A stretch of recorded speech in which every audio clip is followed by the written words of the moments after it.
Hiya!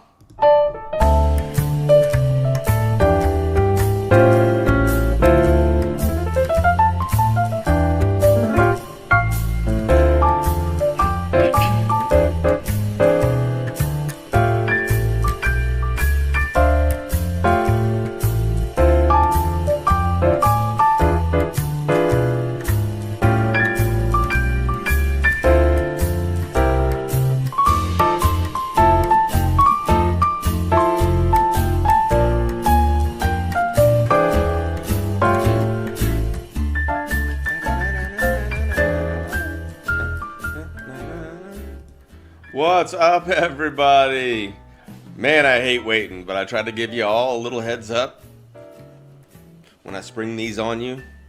And yes, we're listening to a little jazz y'all love so much. I hope you guys can hear me. I think I have everything set all right. But while I was waiting, I was doing a little trolling. I get bored. Anyways, what is up, man? This is Coffee Shop Talk number 40. December 12th, 2025.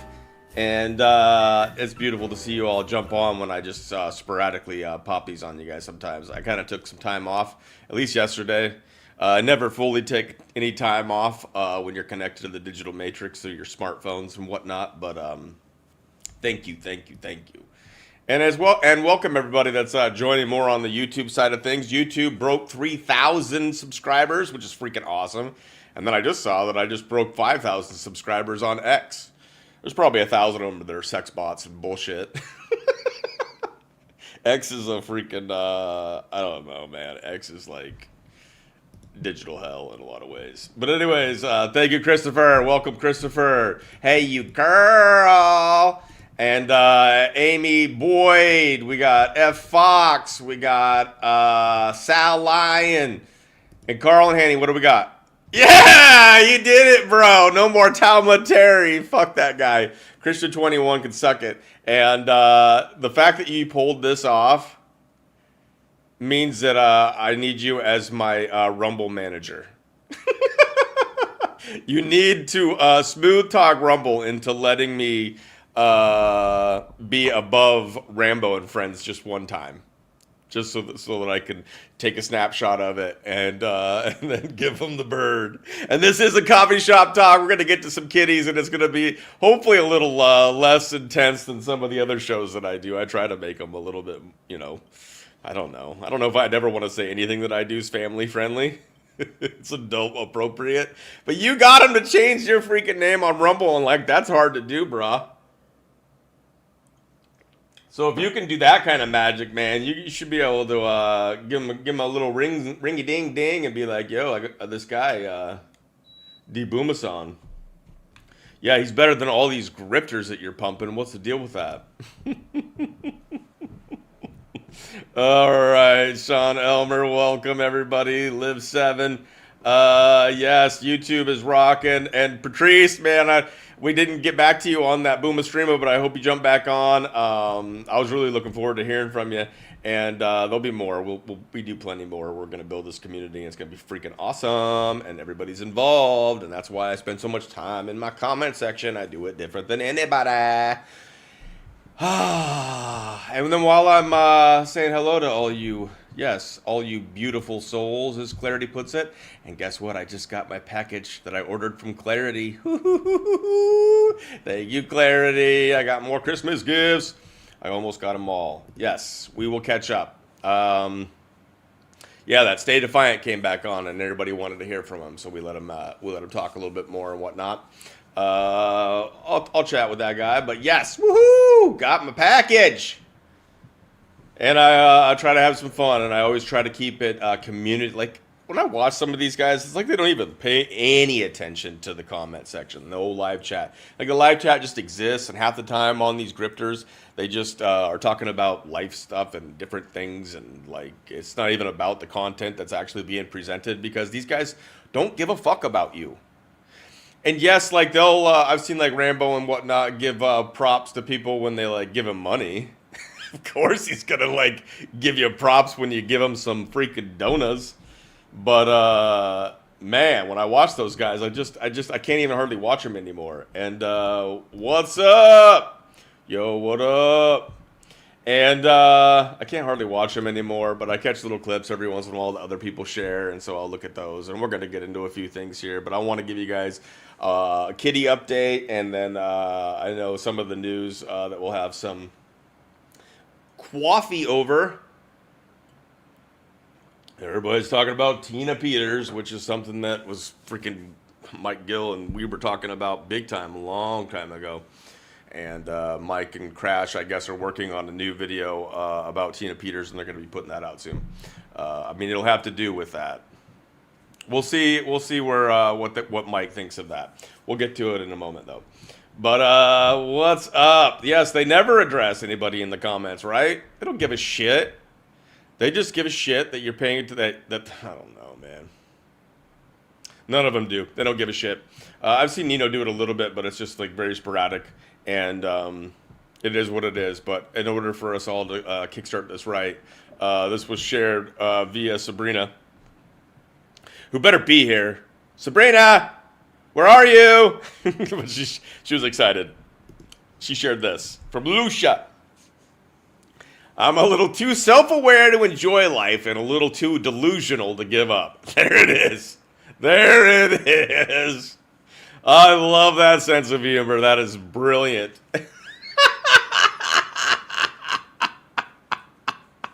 Oh my gosh. And I think that's like a city feral kitty and it's smoking a joint. I freaking love that shit. That is sick. That is awesome. I love it. All right. That's how you start the show, right? Freaking hilarious. We just can't give up.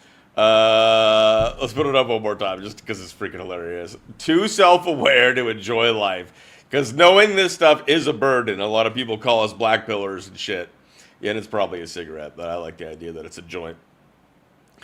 Not that I'm promoting drug use because I am 9 years sober. Anyways, but some people, there's a question about whether marijuana fits in that same thing. But for me, yeah, I can't even touch marijuana. I have to have it like all the time. Anyways, what's up? Oh, everybody, Hillbilly Heart, you're in our prayers. Sorry to hear about the sinuses. That's unfortunate. And I haven't actually been feeling all that great either. And I was coming into this one like, oh boy. But maybe a little humor will help the health, right? But too delusional to give up because we still believe that for some reason, as we hold on to hope and believe in a God that does love us, while the evil runs rampant here on the world, that I don't know, a window of opportunity will arise, or something unexpected will happen to throw a wrench in the enemy's plans, however you want to look at it. This digital prison's coming in, and we're going to touch on that a little bit. But before we do that, yes, let's all be praying for Hillbilly Heart and that the sinuses clear up. That will cause headaches, cause vision issues, ears. It's connected to the throat. All of that stuff gets affected when the sinuses are not doing well. I know that kind of stuff. And yes, be praying for Hillbilly Heart. And Possum B is here for Hillbilly Heart. We love you, Liz. We love you. And thanks again for my gift. It's going to be right there all the time. My little sidekick now. And we want you to feel better. And yeah. I have, Liz goes, I've never really talked to you about this, but I've kind of, it's been brought up and now people knows, but I have issues with like my thyroid, which is like probably due to the drug use and pharma use and all that kind of stuff in the past. So it's catching up to me. And so now they upped this drug that I'm on, this like levothyroxine, I think is what it is, Synthroid. Or the whatever. Anyways, they upped it. And it's like I'm finding myself feeling a little bit different and weird. And so laughter does help. And agreed. But yeah, it's just weird how these freaking medications and these freaking just what seems like little things are such a pain in the ass. Anyways, my situation is I've had to sleep a lot more, and because like it's like midday, and I'm like I still feel like I'm just waking up. But I'm trying not to drink too much coffee. Like, I think I was drinking too much coffee, too. Yeah, I haven't felt any, like, I mean, I don't think I've had any rage.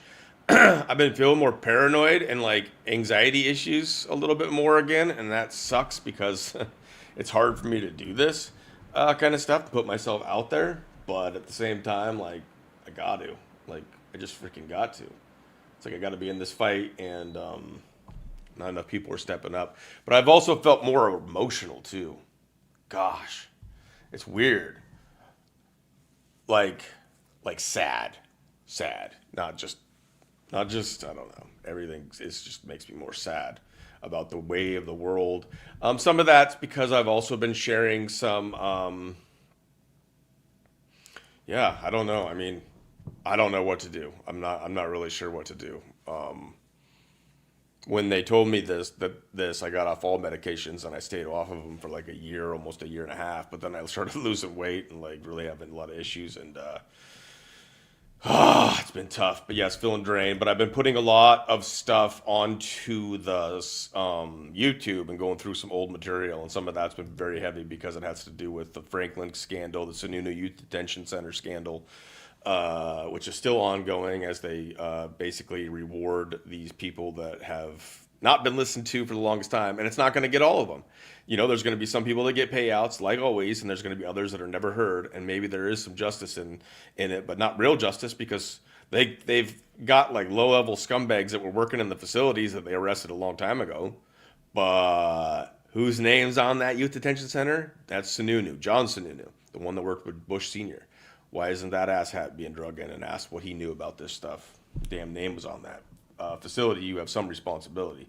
Anyways, yes, it's been heavy content, so I guess maybe that's part of it. So can't blame it all on the drugs or anything like that. But God, man, it's so frustrating to like I was working like my butt off to like get a little healthier, and I feel healthier. I feel like I'm getting a little bit better, even though this fascia crap is lots of pain, lots of stuff to deal with. But I thought I was making some strides, and then to get my blood test back and say that it's going even worse, it's like, oh my God. Yes, and I see them back at the beginning of January, so we'll do a new blood test and go from there.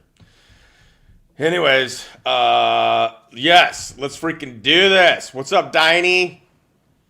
Yes, air feels a little heavy to me too. Everything feels a little bit extra heavy. So let's get into this. Let's lighten it up a little bit. Prayers for everybody that's suffering. Yes, I love that. And it's not, it's not just me. I'm just pointing out mine, and I'm willing to be vulnerable with you all and tell you, as I've said many times on this channel, I don't have inside intel. I'm just like everybody else. That's why this is a community effort, and I do know that I am capable of telling the truth about myself, and that came from a lot of therapy. When I was running and gunning with drug use and drinking and stuff like that. I mean, I wasn't a gangster or nothing like that, but I was hiding my use from people and lying to myself about how bad it was and all that kind of stuff. So, oh yeah, and then seasonal affective disorder, that's definitely kicking in. I always get affected by the colder weather and having to stay inside our freaking kill boxes longer. But anyways, I can always tell the truth now about myself, and that came from going to a lot of groups and having a lot of therapists. And not saying it works for everybody. I'm just saying, been a lot of years of once I finally was honest with myself about who I was and what I was doing with my drug use and drinking, especially, it's mostly drinking. Once I was honest about that and I could start coming clean, I was like, no one can hold anything against me if I only tell the truth. To the best of my ability. There's some things that are all, opinionated and perspectives and stuff like that, when it comes to spirituality, when it comes to all the crap that's going on in the world and all that kind of stuff. Yes, okay, there you go. But as far as me and my personal life and what I could do, I don't have to tell you everything, but I can tell you the truth when I do speak about what's going on in my life. And things are a little tougher and they're a little heavier. But what makes it a little bit easier? Kittens. Kisses. We want kisses. We need kisses. Look at the boo-boo's gone. Boo-boo's gone.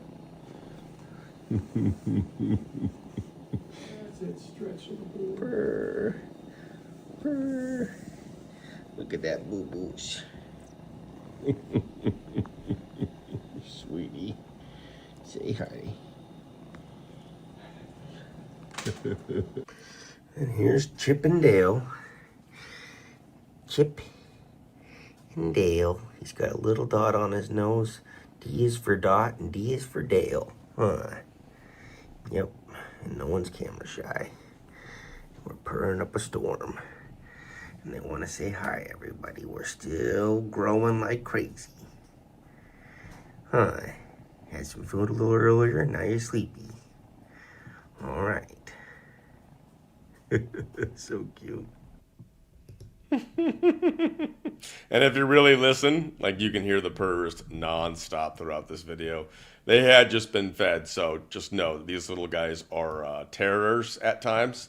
It is what it is. It's just like kids, you know, they got to test their boundaries and everything like that. But they had just been fed. They were all sleepy. These are the two of the boys, Chip and Dale, and this was this little, just this little dot, if you will, is what on the left kitty. If you, I guess you can't see my cursor, I think, when I show this. But anyways, these are the two boys hanging out together, and if we do end up giving up these kitties, I would love to see a family take both Chip and Dale here. But Dale there on the left, my niece pointed out, there's like just this little significant thing on the nose that allows it. We call it a dot, and dot is for D, D is for Dale. So that's how I can tell the difference between these two. And then the other chipmunk's the female Maple, who is in this group right here. And this is Maple's the closest one here, and then the one that's back a little bit, that is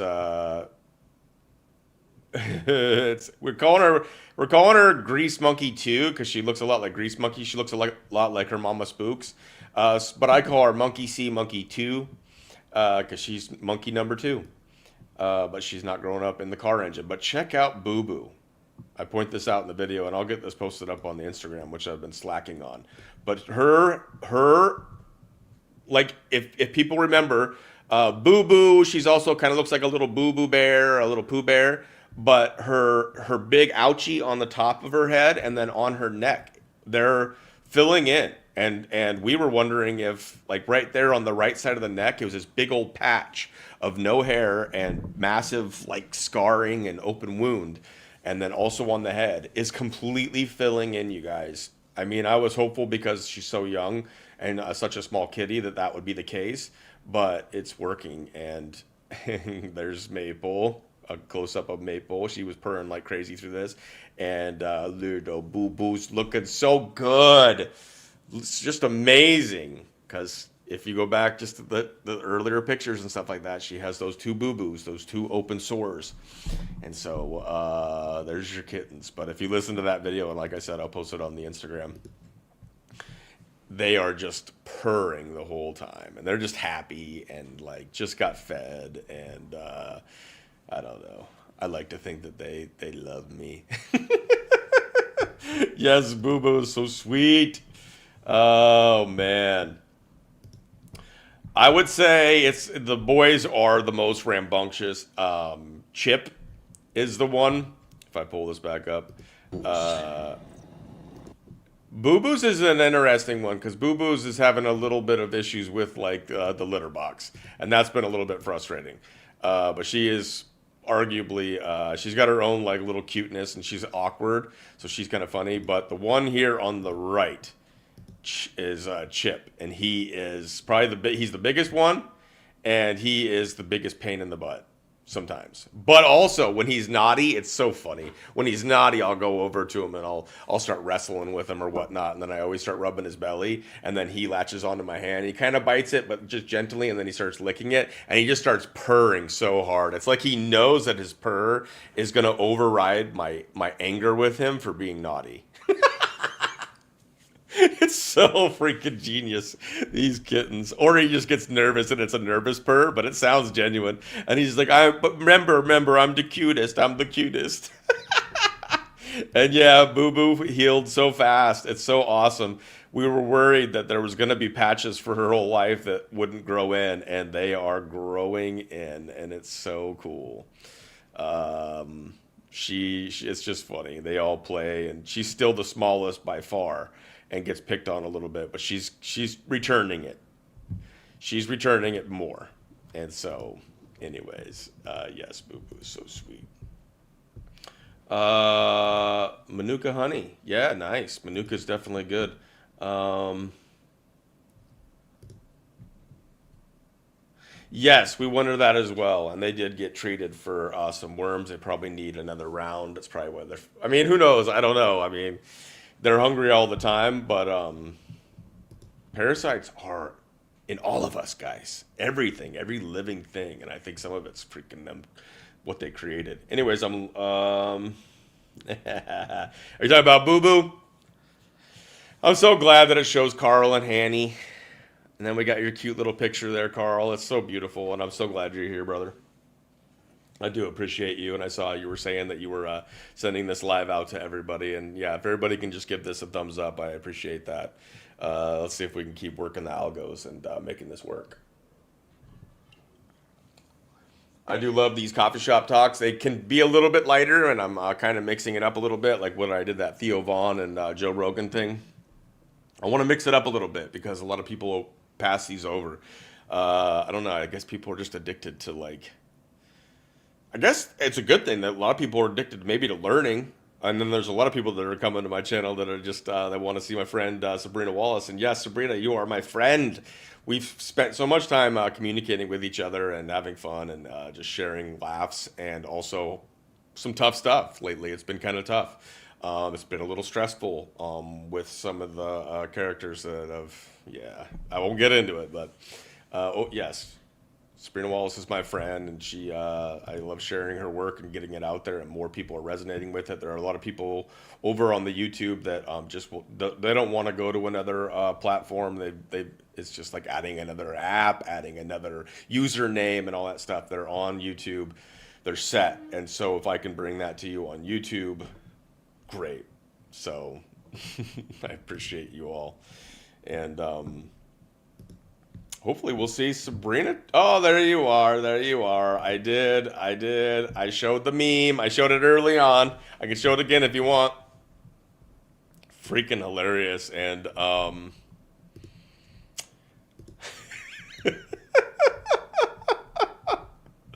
this is kind of where we're at. I don't want to be considered Doomabooma, but at the same time, like I want people to come back to reality so that we can actually have the correct conversations.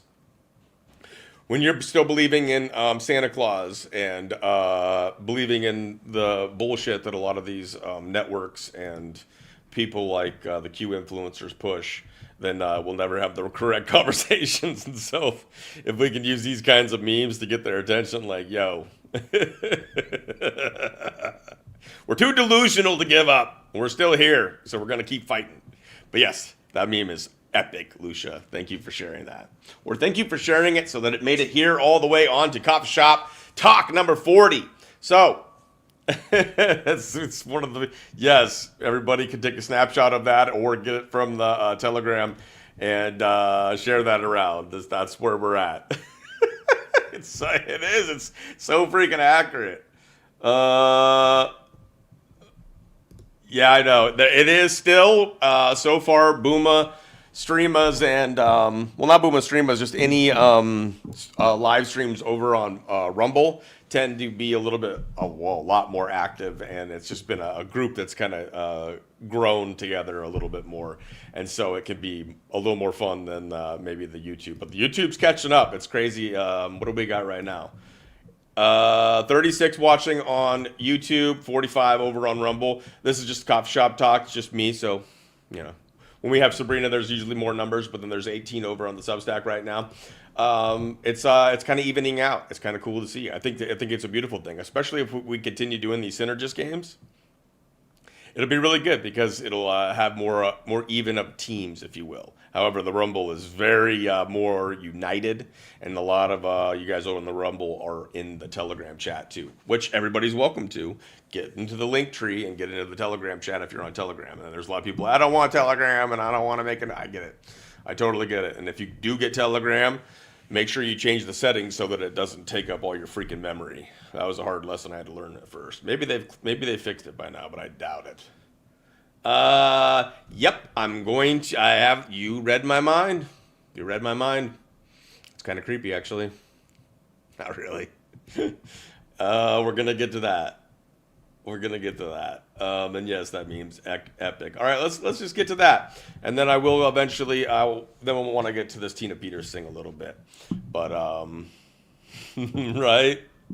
I'm excited too to see what all they've come up with. I only know a little bit so far. We'll see what happens. So let's get to this. I don't know if you call it a Freudian slip. I don't even know if they care anymore. They're just speaking about it openly. A lot of people have shared this. It is interesting who gets down into the comments here. So we'll take a look at that. This is the one I think that you shared with me, Sabrina, even though I had seen it and other people have been sharing it. Trump just let the cat out of the bag that cellular signals in 5G and upcoming 6G can also be used for 3D spatial penetrative surveillance and can see through skin and walls. Now, this has already been going on, from my understanding. When I was, from what I get from Sabrina, and when I was working with Juxtaposition, whenever I'd ask him about 6G and 7G, he'd just get all freaking animated. He's like, "That's already been 6G. Forget 5G. 5G is just what they're telling the public. It's been 6G for a while. It's 7G, smart dust, net-centric warfare." And so anyways, but this is being publicly now exposed. So let's see what Trump, the old Trumpster, has to say here as the Trump meets with business leaders at the White House. So we're into 6G now. I just 5G. I was a leader on 5G, getting that done, and now they're up to 6. Let's do it again. What does that do? Give you a little bit deeper view into somebody's skin? See how perfect it is. I like the cameras the old days. So they just had a nice feature. Now they cover every little. Let's see, Michael, you're in good shape. You're not gonna. But I tell you, it's the 6 is coming, huh? So we're into. So it's already here, and that's what's been going on for a while now. But it's the fact that he said so you can see deeper under the skin. It's like he's in the know, and he let it slip, and then he kind of tried to. From what I can gather from it, it's like he tried to I don't know. I don't think they even give a shit anymore. They might as well just straight up tell us, like, we own your ass. I mean, they do in so many words. They just don't say it that way. Everything's gaslighting anymore. Jobs. But he basically says, what does that allow you to see deeper under the skin? Why would that be your first? Why would that be your comment? You would when you think of this technology, as far as the general public goes, you just think faster internet. That's all. That's all most people think of when you talk about the G's. It's just faster internet, faster internet, faster internet. And he's talking about looking under the skin, like he just freaking told the truth right there. And able to see through walls, able to see through our skin. Yes, that's the issues that we're facing here with all this. And then it was just interesting. You got non-vaxxer that came in and he posted some stuff. It's been 6G for a while. Then you got Corinne coming in and putting this up. Let me see how you guys can see that.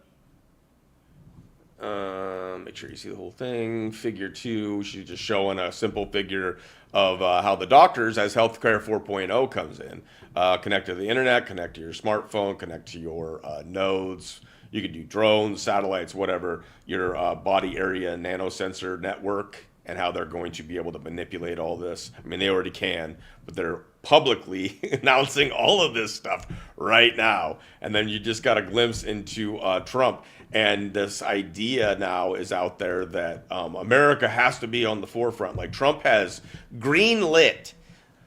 There's data centers going up everywhere. It's affecting energy prices for everybody in certain areas where the data centers actually are. It's a lot of energy consumption as they create them. We'll see what happens, but it's the data centers are popping up because the idea is that this is like the nuclear arms race. So back in the day when they had the nuclear arms race to be the superpowers of the world, that's what they're selling to the public. Even though I think they're all just working together, I think AI is in control and rolling shit out, and that's where. When it comes to like Mike Gill and stuff like that, I'd love to be able to have that conversation. But Mike Gill's got his own fight the way that he sees it, and so we're going to get into that in a moment. But the way that Trump just comes out and talks about it publicly now, it's 6G, what's already been 6G.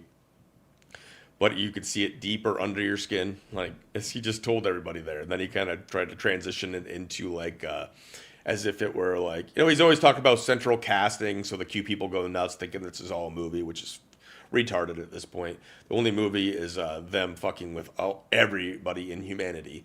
But he just talks about it like, when it went from old school television where you just got an image of somebody and you didn't see all their like blemishes and their pores. He's talking about he tried to basically start to talk about it as though it was like a camera being able to view your skin, and now we're going to be able to see all the blemishes even more and the pores and all that kind of stuff. And so anyways, it's just him trying to maybe make up for him telling the truth there. I don't know. The guy's I just don't think they give a shit anymore. They're telling the public like all of this, and it's out there now where we are in an AI race to try to beat China and Russia. And I just think that they're already rolling out what already exists or amping it up. And guess who is going to be affected by that? As we all feel like Heather was saying earlier, the air feels heavier. We're all going to start feeling more bogged down. Who knows? Maybe they'll blame it on bird flu or some bullshit. Or they'll say everybody's infected with the coronavirus and they'll start doing stupid crap again. Ron, where have you been, bro? Q-Tard's still going strong, been out of the game for a minute. Yeah, I haven't seen you for a while. Q-Tards are going strong in their own little echo chambers.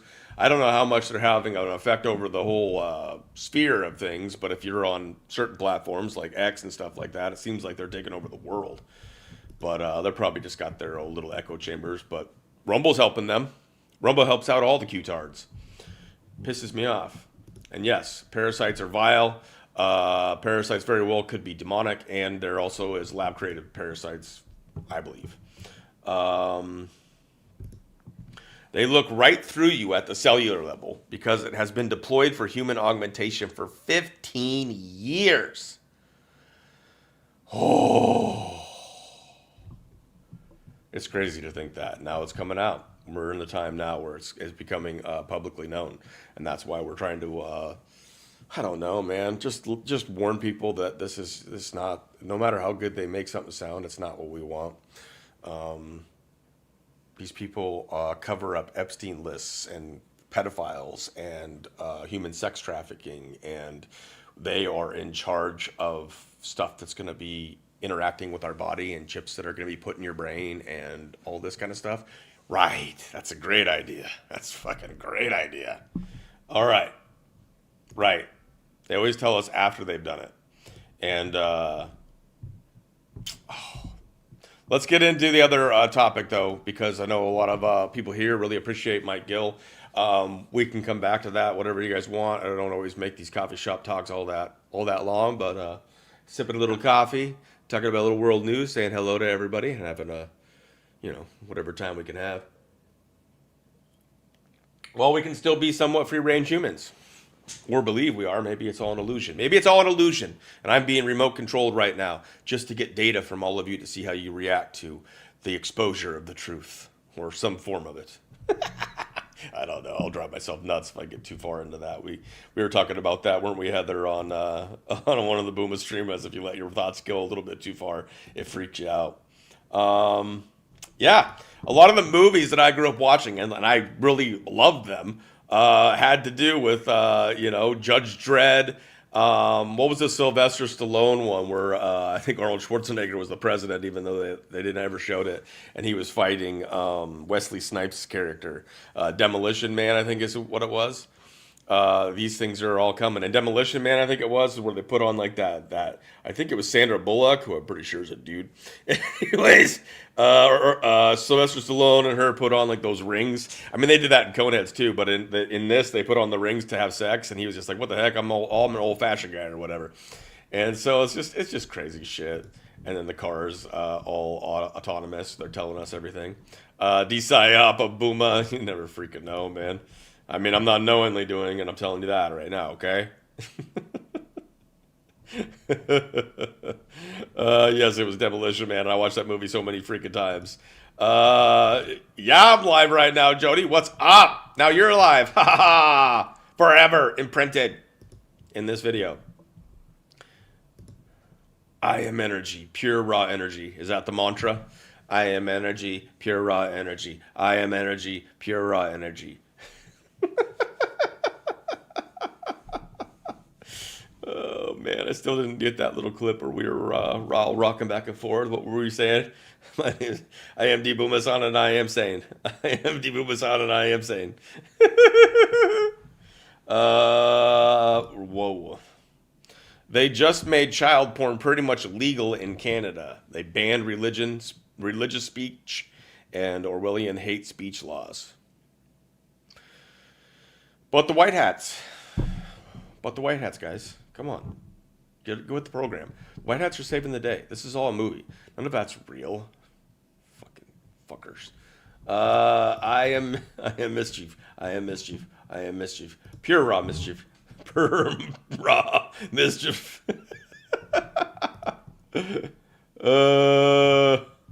I did no. John Bonet is dead. That is hogwash. John Bonet, unfortunately, is. I mean, I don't.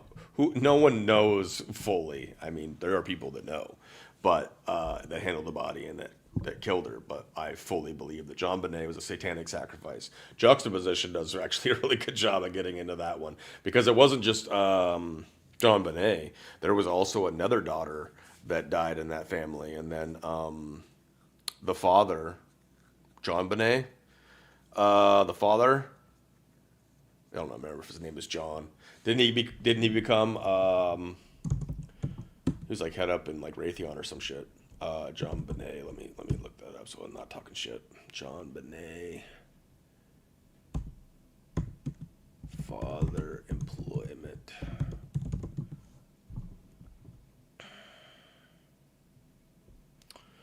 CEO of Access Graphics, and that was later acquired by Lockheed Martin, and then General Electric. He was also the president and CEO of Access Graphics. But I think that's what, and he was Entrepreneur of the Year. He grossed over $1 billion in 1996. That's how it works, people. That is how it works. You sacrifice your children, and you move up in the cult. It's disgusting. Oh, and we will be having Dean on tomorrow. So the big show that will be really exciting in the sense of disclosing, exposing, whatever you want to say. There is a new portion of this Little St. James map that got unlocked. So if you know about Dean of Sound for Sound, he exposes a lot of the Illuminati and a lot of these secret messaging that they do with like pictures. But also, by being on Google Earth so much, he sees how they have created Google Earth to also be basically a pedophile map. I don't know, for communication purposes.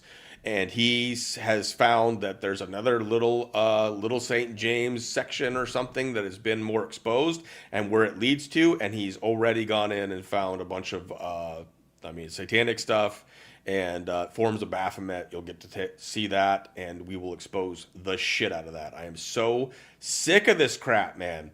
Give me all the freaking Q-tards, all the Q-tard influencers, I should say. Bring them on with me and Dean or something and show them this stuff and be like, this is not a movie, man. These guys are thriving because you are distracting. But that's my take, and I'm not trying to be mean, Jody. I'm just saying, like, John Bonet is dead. Unfortunately, it's sick how it works. She's definitely not Erica Kirk. I will not believe that.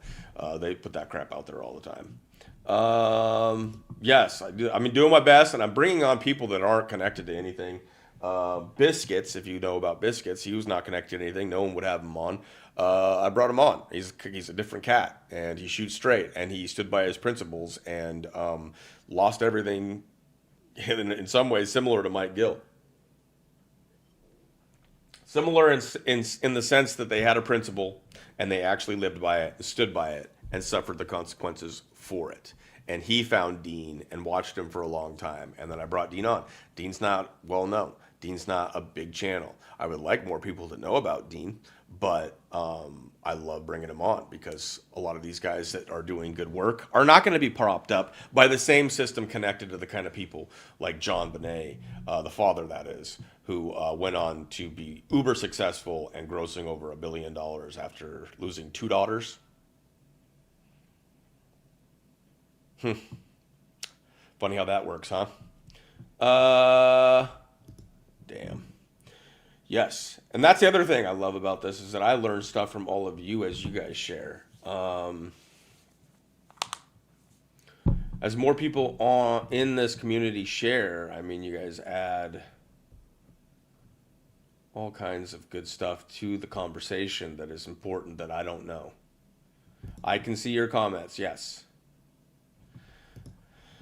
I mean, I would ask also who is putting out that John Bonet is Erica Kirk. I don't believe it. Yes, and then you get all kinds of stuff. I mean, for a long time. I mean, even in some of the older work that I was doing, because the early like hunting predators and stuff that I put out, I've had to try to edit them. And I also just ask people, when you watch some of that older content that I released a while ago, you'll know it's older content, because at this point I'm like, fuck them all, fuck Trump, fuck them all, fuck white hats, fuck all that talk. I don't want nothing to do with that. If you believe that, you're welcome here. I like to have people that, can believe whatever they want. But if you're an influencer out there, I definitely want to talk to you. But there's conversations in there where I thought that Jim Carrey was playing Biden at one point, for example, when there was the debates between Biden and Trump. Now that very well could still be the case, but those are kind of the things where I don't want to get into as much anymore, because we don't know. You don't know how it actually freaking works. You don't know what does it help us in our living situation to know that. Those are the kind of psyop distractions. Now, sometimes I like to have those conversations, but I want those to be smaller in the scope of exposing this biodigital convergence and what they're doing, because this is coming in faster than anything. Like I said, they are treating the AI development as they're, bringing it out into the public as though it's the new nuclear arms race, and that whoever has control of the highest level of AI wins and has, global power. And it's probably all run through Swiss Bank Authority, how they decide this stuff. I mean, it's ridiculous, the idea that the Ukraine-Russian war is still going on. Russia could just destroy them right away. Anyways, I see you. You're over on YouTube. Rumble's not letting you. Ooh, that's interesting. All right. Stay focused. Stay focused on what, Pamela? We got to stay focused. What is up? Colin Wise. They are playing with Booma. They very well could be. Sabrina's work is helping, I think, a lot of TIs understand maybe more of what's going on. I would believe Erica Kirk more than Katy Perry as far as being John Bonet, but I think that John Bonet was a complete satanic sacrifice. Hillbilly Heart says, hi, Colin. Glad to have you here, brother. All right, we're going to get into what Mike Gill is saying, and heading into, yes, get focused. See, the Art of War, though, is what the first thing that I ever did, the first series I ever did was Sun Tzu's Art of War. I read through it, or at least a translation of it, while I was on Gene's team, because I felt like that we weren't putting out enough content or good content to justify charging $7 an hour. And I thought Gene was being an asshole, even at that point. So I just went ahead and started creating it. And on the third episode is when I finally got into the stock footage and the music and stuff like that, and changed everything. And so the Art of War did change my life, but they always say that, they always throw that out there, all the Q people and all that kind of stuff. It's all the Art of War. It only looks like bad things are happening. It's just how they got to make it look to fool the enemy.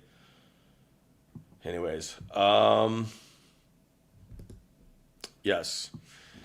So I love having those conversations, and we can have some of those. I just want to make sure that we also stay focused, like I said, on the most important thing, which is why I share so much of Sabrina's work, and what a lot of the synergists and people in that area are talking about. But anyways, I do want to get to this, because this is what's on a lot of people's conversations. I want to see what you guys think of this, because this goes back on my channel a while ago, also having to do with Mike Gill and his thoughts on the whole Tina Peter situation. From everything that I can gather and the way that I look at the Tina Peter situation is that she was working because Mike Gill, I think through Wayne Willett, was connected to these phone conversations and these meetings that were there being had by various players, including Tina Peters, including a lot of these dumbasses that he started to expose when he realized that they were all a bunch of crooks connected to Flynn. Because of that, it seems, and from what I can tell and from the work that has already been done when I was researching this, it seems that she had the backing because Lindell and Byrne helped pay for her attorney when she was facing these charges. But what it seems is that they were propelling her to get proof of election interference, and they're the ones that got Tina Peters to do the illegal shit that she did. Now, you would argue that it's not illegal if she was doing it for purposes of exposing election fraud. I get that whole conversation, and there's a part of me that wants Tina Peters to be free. There's another part of me that thinks that if she continues to listen to these dumbasses, then she is going to just be used as a pawn, which she already has. And then the question is whether or not she's actually a Gold Star mom. And I think that you could argue that. And at the same thing, I don't want to take that away from her. Her son did die doing a military activity. However, it wasn't fighting the enemy, which is traditionally why the Gold Star mom became a thing, is when the mom lost a child in action. So I'm not here to like crap on her or anything like that. I'm just saying that the way that they've created this Tina Peters thing has been a way that especially people that are more have the patriotic mindset, which drives juxtaposition nuts. He's like telling me, he's like, if I see somebody with American flag, which is all Masonic to him, if I see someone with American flag or saying they're patriotic, then I don't want anything to do with them. Because he just thinks Freemasons, yada, yada, yada.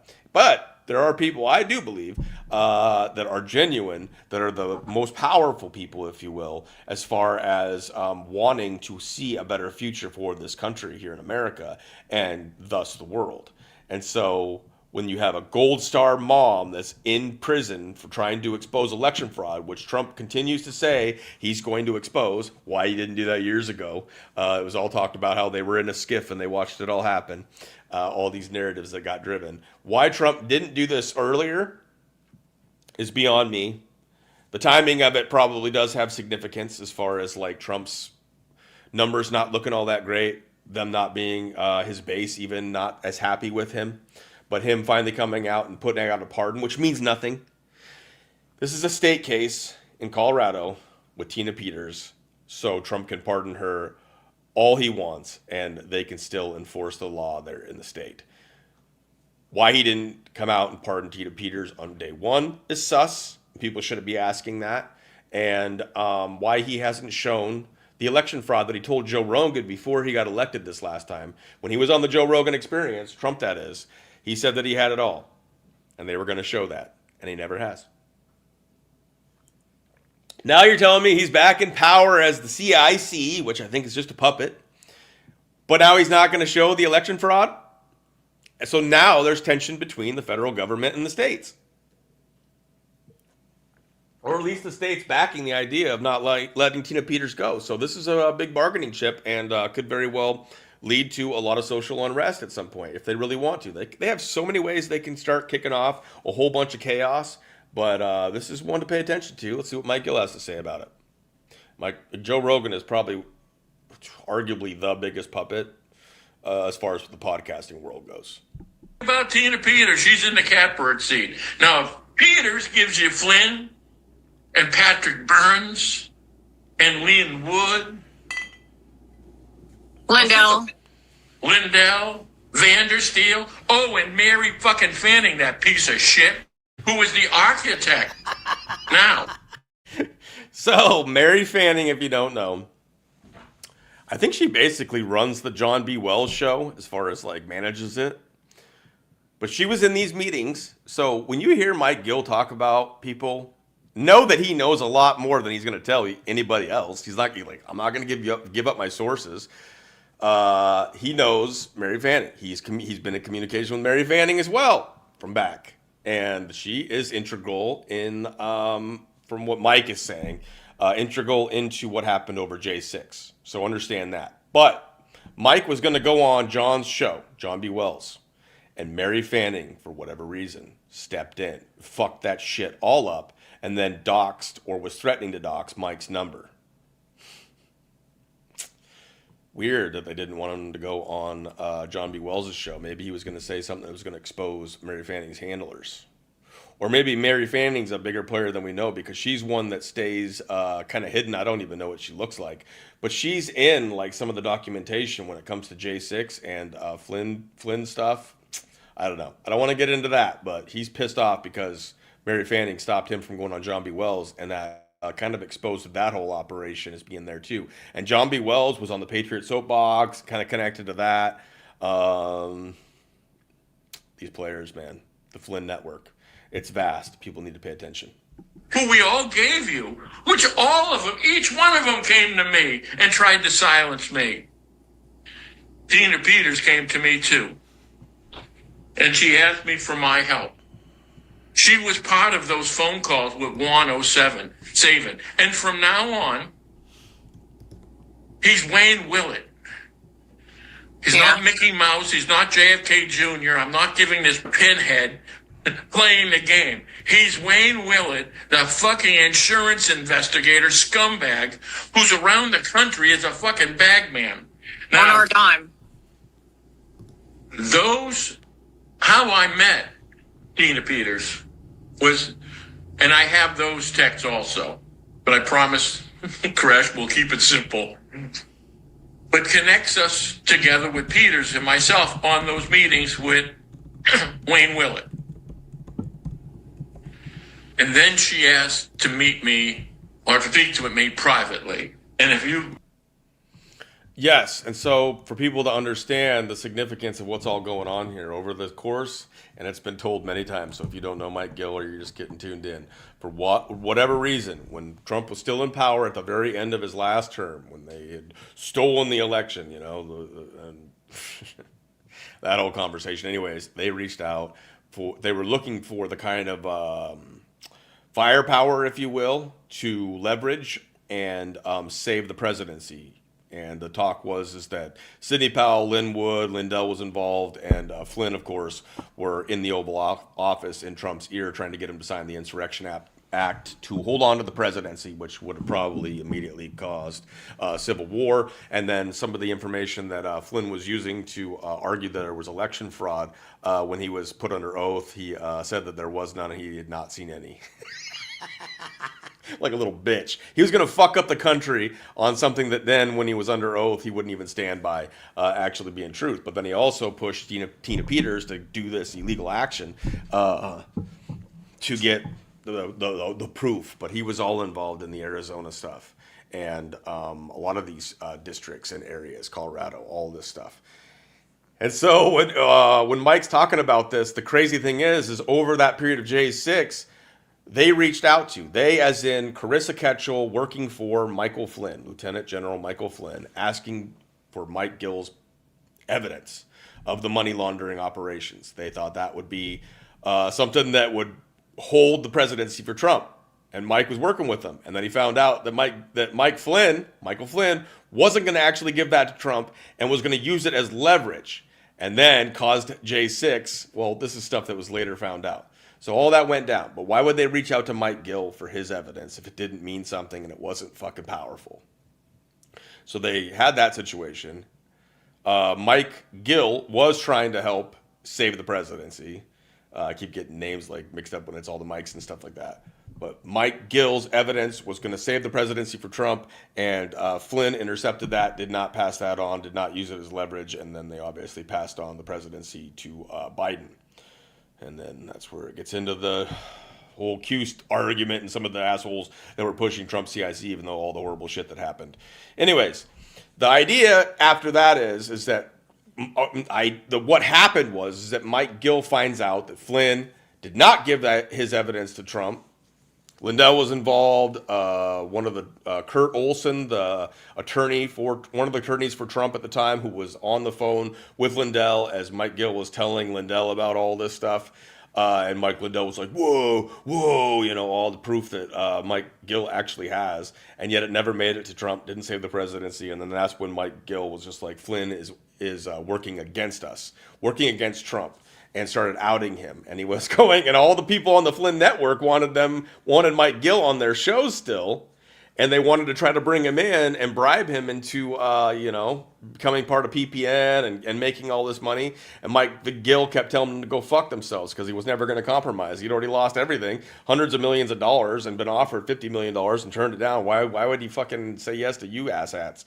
And then all of a sudden, this guy starts calling him. And when they got a hold of Mike Gill, he had a burner phone that he had not given out the phone number to, and Mike Flynn still got a hold of him.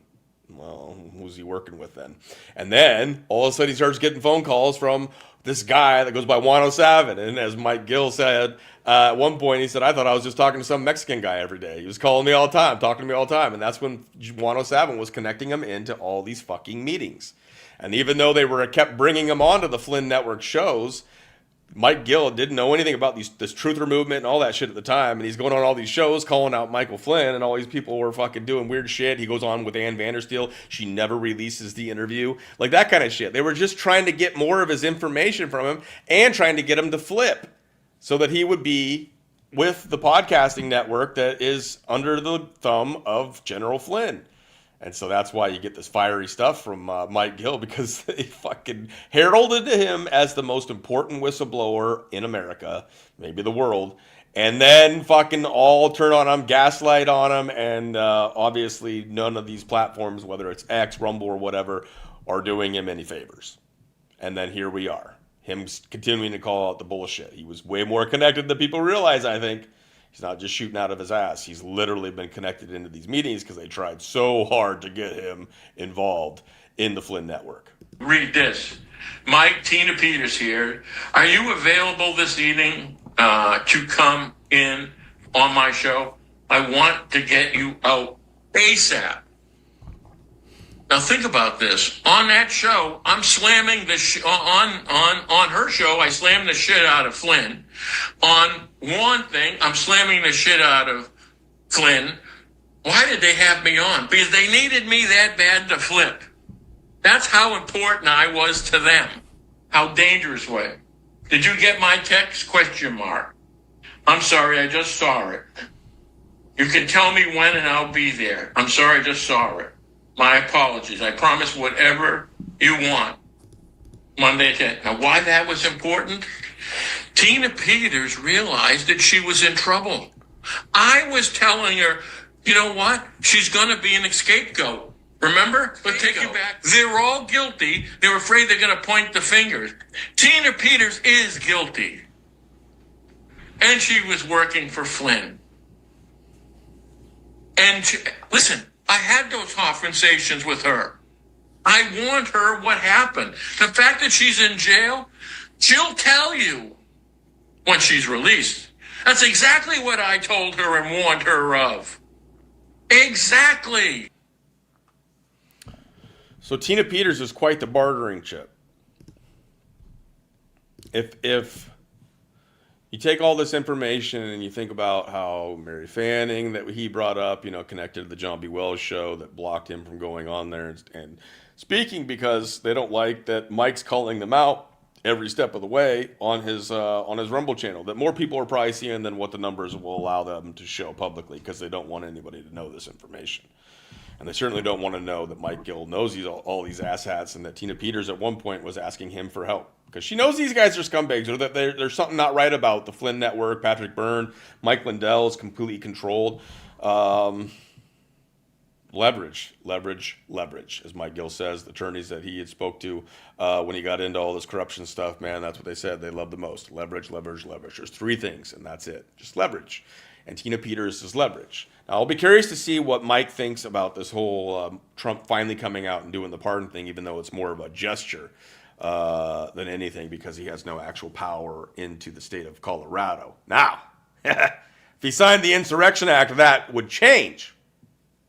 So that's what's the interesting thing about this Tina Peters thing. Plus, it would be a massive distraction, and it would fill up the news cycles for a long time. However, seems maybe Mike thinks that she might actually get released. So is she doing a deal with Trump, or is she doing a deal with Flynn, with the DOJ? Like, what's going on here is what I'll be curious to see when it comes to Mike Gill breaking this next one down with Crash. What does he think that they're going to do with Tina Peters? Because I thought if Tina Peters started to turn on Flynn, then they would, they threw her back into solitary confinement. And I thought maybe they did that because that stops her from speaking to anybody, really.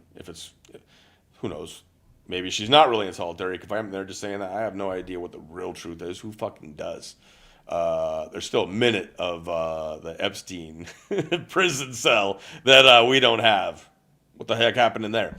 Anyways, so she goes and gets put into solitary confinement. This is Tina Peters, I'm saying. And then now she can't talk. Now she can't rat on Flynn. Now she can't tell people what's really going on, that she got fucked. And the attorneys that Patrick Byrne and Lindell had for her basically fucked her case. They didn't give her a really good representation, and they screwed her over. And that would be a leveraging thing. So if she started talking too much, or if they just needed to, they could kill her and then raise holy hell in the network. And it would go on Fox, it would go on all these big networks too. Mainstream and alternative media is that the idea would be put out there. I'm not saying mainstream media would push this idea, alternative media would push one thing, and mainstream would push that she had, died while incarcerated. However, the narratives would go out there, just like all these fucking narratives do with Epstein and all of it, is that Tina Peters was murdered. Now, I would start looking into Flynn as being the perpetrator, but none of these people will. And then they would basically cause civil unrest because a Gold Star mom was just murdered after exposing election fraud of 2020. That would be the narrative. And they would run with it on all the networks and cause mayhem, and people would fucking lose their minds. And then they could do whatever they wanted as far as how far they wanted to take it and what kind of problems they could cause. And it would be quite the distraction. I hope that's not the case. Anyways, what do we got? System and method for testing COVID.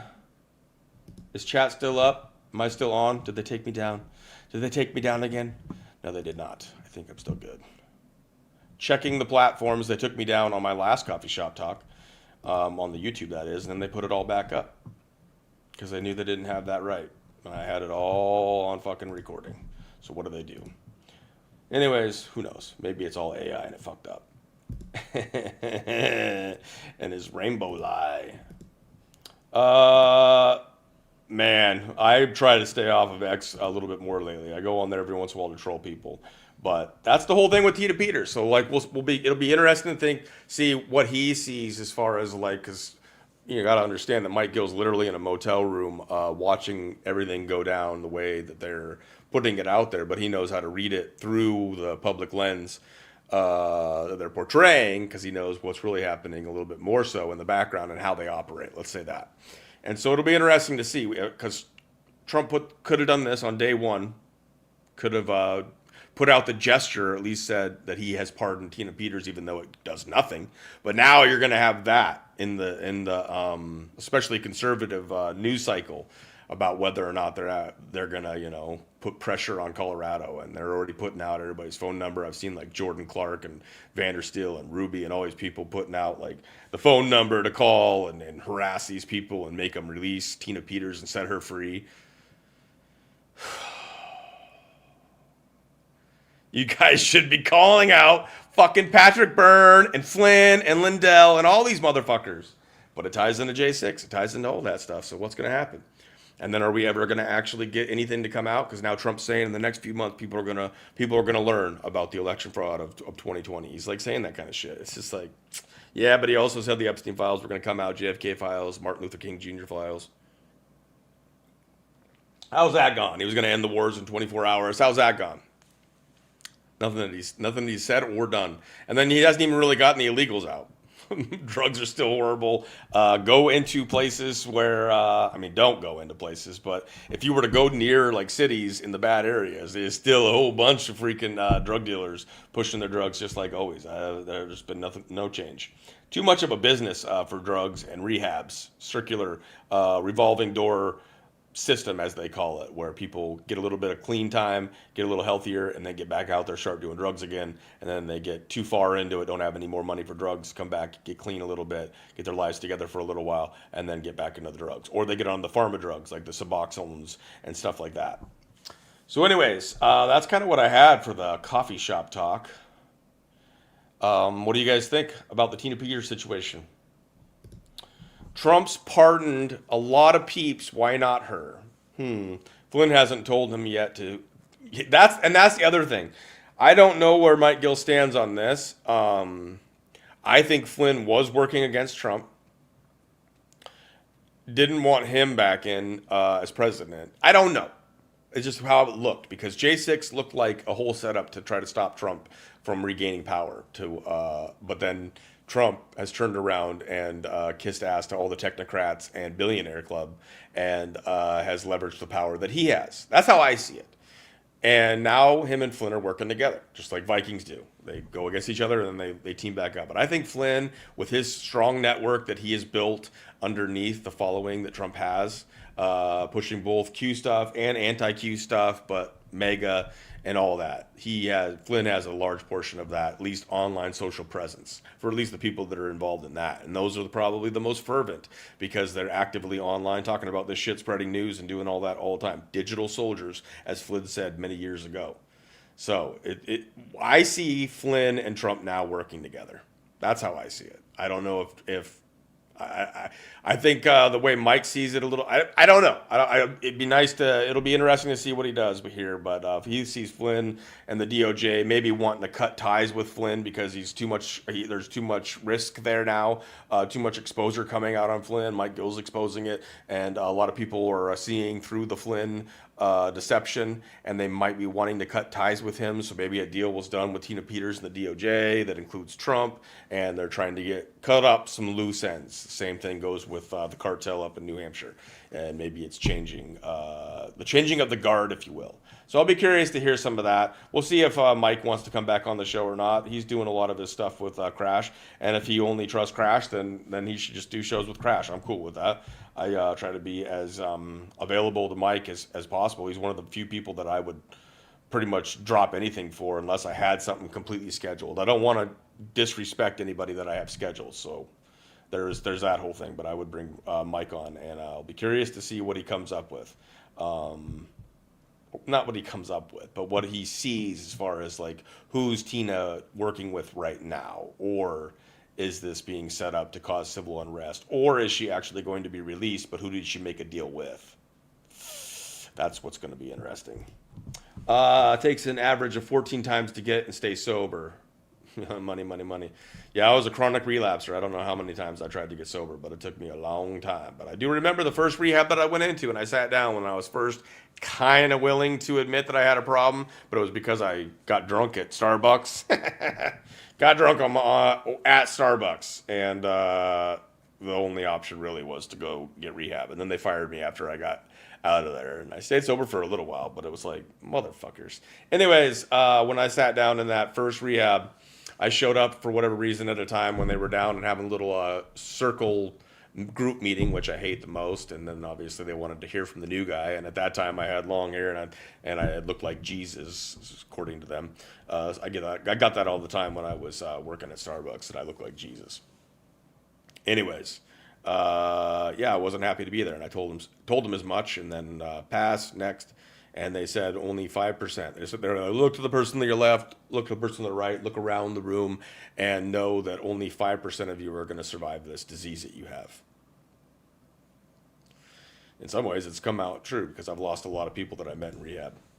Most people don't, but they don't want you to. That's the thing. We don't foster an environment. I believe that spirituality, number one, when it comes to getting out of addiction, and then I believe environment is because you're in the world, as long as you're flesh and in this life, you're in the world. Environment. So get away from the old environment, get away from a lot of the people that you were connected with. You have to. If they're still doing the things that cause you to drink, if they're still going to the bars, if they're still doing the drugs and in your presence, you can't be around it. You got to get the fuck away from it. Don't offer that temptation to yourself. But you also got to have like a better like environment, like the opportunity to like be a productive member of society and to have healthy relationships. And that's what this world doesn't want you to ever fucking have. They want to tell you that your only hope is probably therapy, medication, and getting plugged into these doctors that are gonna, now become AI doctors. It's gonna be AI. I was even talking to the doctors up here. I was like, you guys are all gonna lose your jobs soon. Pretty soon, I'm gonna just be coming in. I'm not even gonna come in anymore. I'm gonna get on a Zoom like this, and I'm gonna have an AI tell me what I need. They're gonna read my symptoms. They're probably gonna they'll just connect into my body and tell me exactly what's going on with me, and it'll just be a known thing, and no one will think twice about it. The fact that they could do that means that they can affect that. Anyways, they could probably make it worse, make it better if they want, make it worse. Who knows? It could be connected to my social presence online. The more I talk about the shit that they don't want me to talk about, the sicker I could get. Because I ain't feeling all that great lately. It hasn't been all that fucking great. But anyways, like, the biodigital convergence, the AI stuff, that's the most important. But they don't foster an environment for addicts to get healthy.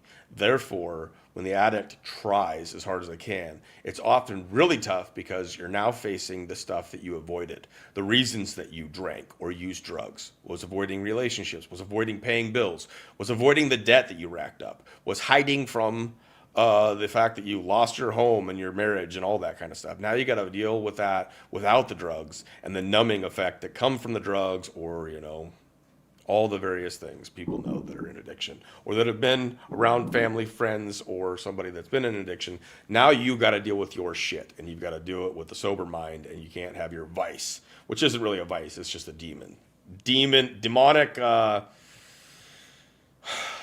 it's demon magic, man. It's sorcery. It's spirits.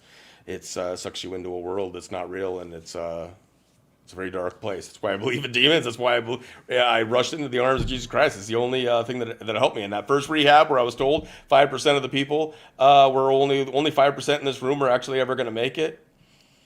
It was a Christian rehab. And I was there fighting them tooth and nail because I was done with Jesus Christ and Christians. I thought Christians are the dumbest people and the hypocrites of the world and all that stuff. And so anyways, I just fought them tooth and nail. And my story's kind of crazy. The first Celebrate Recovery, which is basically AA with Jesus. It's not, but it is.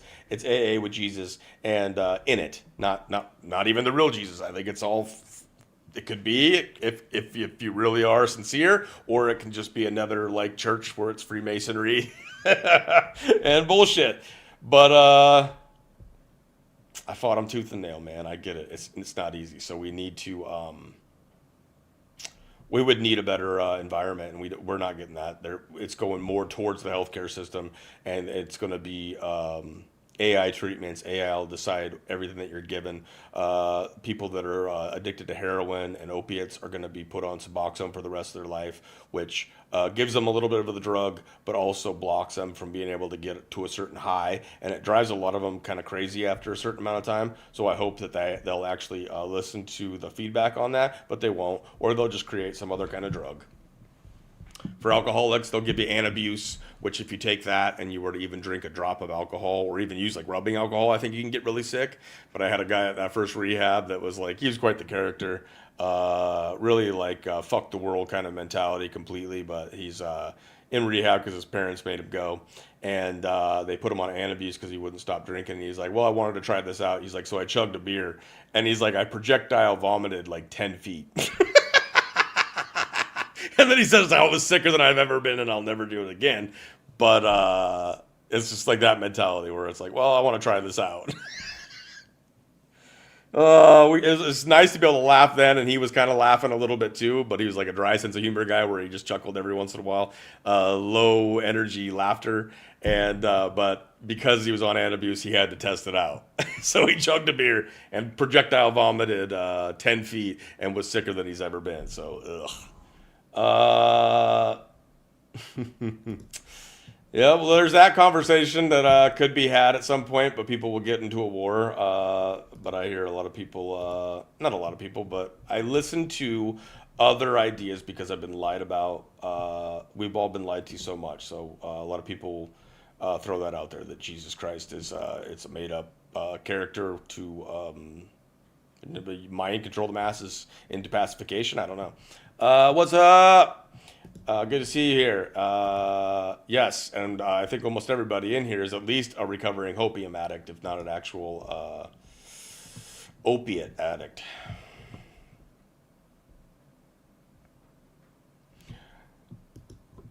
I appreciate that. And that's my story, you know? It's just like when I was in AA, though, and I was more of an atheist mindset, and they told me that you could just have any higher power that you want, and I'm like, so you just make up a god and then believe in that God. I was like, that's never gonna fucking work for me. I need someone to fucking save my ass. I need someone to stop my ass from wanting to kill myself or from wanting to drink. I need a spiritual intervention. And I did get that in ways that I didn't expect. But it was not just took away my suicidal ideations, and then I kept on drinking, and then I had to be embarrassed, I guess, or finally realize that I had no control over my life and I had to surrender. And when I was in jail, I felt a calmness come over me, and I dared to question Jesus. And just asking Jesus as if, is that you? And I felt better, and I followed that. That is what's kept me sober the most out of everything.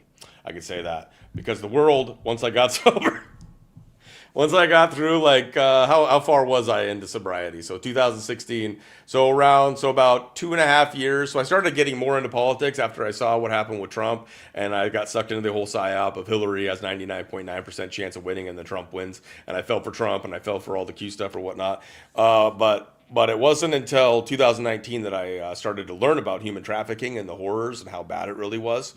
I never understood that, never knew that. So it was about 2.5 years into sobriety when I realized the severity of how fucked up this world is. I always knew it was, and one of the reasons and excuses I always had for drinking, along with my anxiety and the various things that I personally struggle with.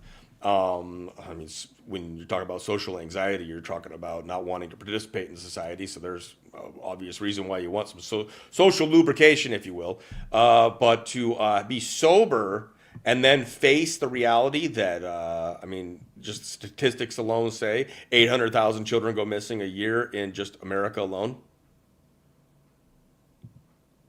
What? Like, if the government actually cared, you'd shut everything fucking down, and you'd find who's taking these 800,000 kids. That's a freaking epidemic, a pandemic, or whatever. You would actually, and then with the war on drugs, which was all phony when Reagan was in, there's just a bunch of bullshit taking out lower-hanging fruit and making a partnership with the cartels, and now the cartels have been part of our government, for a long time, but really integrated into our government, in my opinion, from what I can see. I don't know all things. That's where I say, like, some of this comes into opinionated perspectives. But anyways, like, if you actually cared about the United States, you would not allow for homeless veterans. You would get rid of all the big players here that are facilitating the drug use and abuse, and you would find the human traffickers. And a lot of them are the people that we see on the news every fucking day. That's the problem. The people that we think are heroes are the ones that are involved with it. If they ain't directly involved with actually doing the physical moving of the stuff, they pushing the money and making money off of it for sure. And they're the ones that are also helping launder the money, as Mike Gill exposes. So we got a situation here. I'm not here to black pill. Like that freaking meme. Let's pull that up one last time as we're getting ready to close out here. And this says it all. I'm a little too self-aware to enjoy life. So it's really hard to enjoy life, even though we try to have some laughs and giggles. And I love this community. And you guys have a lot to offer as far as heart fire, pylo erection, biofield practice, and a lot of beautiful things that we're going to still hold on to. And we never give up hope. But I'm also a little too delusional to give up. That's where we're at. So heart fire, having a sense of humor, and continuing forward. What is that saying? I always love, and I haven't seen Sabrina in here saying it, but joy in the face of adversity is an act of rebellion. Joy in the face of adversity is an act of rebellion, I'm pretty sure is what it is, and that's what it's all about. We will continue to have joy, but we need to actively figure out how to get more involved to affect this system and push back. That's what I'm here to do. That's the community I'm trying to grow. And we're not going to always agree on things. I'm going to try to have patience with various stuff. I've had people on that have differing views to me. I'm not here to attack. We'll have conversations. So in various realms, we'll have to agree to disagree. But overall, let's stop this shit. Let's make kids aware that you don't want to just be augmented, because the people that are augmenting you are the same people I just mentioned. The ones that are keeping everybody addicted to drugs if they can. The ones that are human trafficking. The ones that are money laundering for people that are corrupt as shit all over the world. Those are the people that are in control of what you put in your body, or what you wear as a Fitbit or a wearable. They're the ones behind that shit. And it's got to be called out. My coffee cup is empty. But this was Coffee Shop Talk number 40. I love you all. We'll figure more things out as we go. Get a little music going in here. I kept it a little longer for you, Carl, than I normally even do with Coffee Shop Talks, but we have more coming on. Like I said, live with Dean tomorrow at 6 p.m. Central. So that's 4 p.m. Pacific, 5 p.m. Mountain Time, 6 p.m. Central, and 7 p.m. Eastern. Tomorrow with Dean of Sound for Sound, getting into the unlocked portion of Little St. James that just got unlocked allegedly. Like, apparently from what I hear from him, I'll find out more from him directly, and we'll all be there, and we'll learn about it tomorrow with Dean, because he's going to show us this. And I'm like, what? After all these years, they just unlocked that? Crazy, man. But anyways, I hope you all have a lovely day as much as possible. Be a little delusional if you have to. Have a little bit of fun. Heart fire up. Do what you got to do. Let's have a little bit of music on the way out. God bless you all on December 12th, 2025. This is Coffee Shop Talk number 40 live.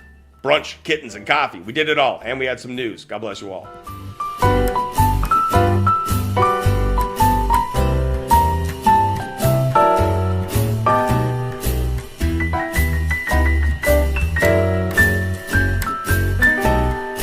Is. Peace!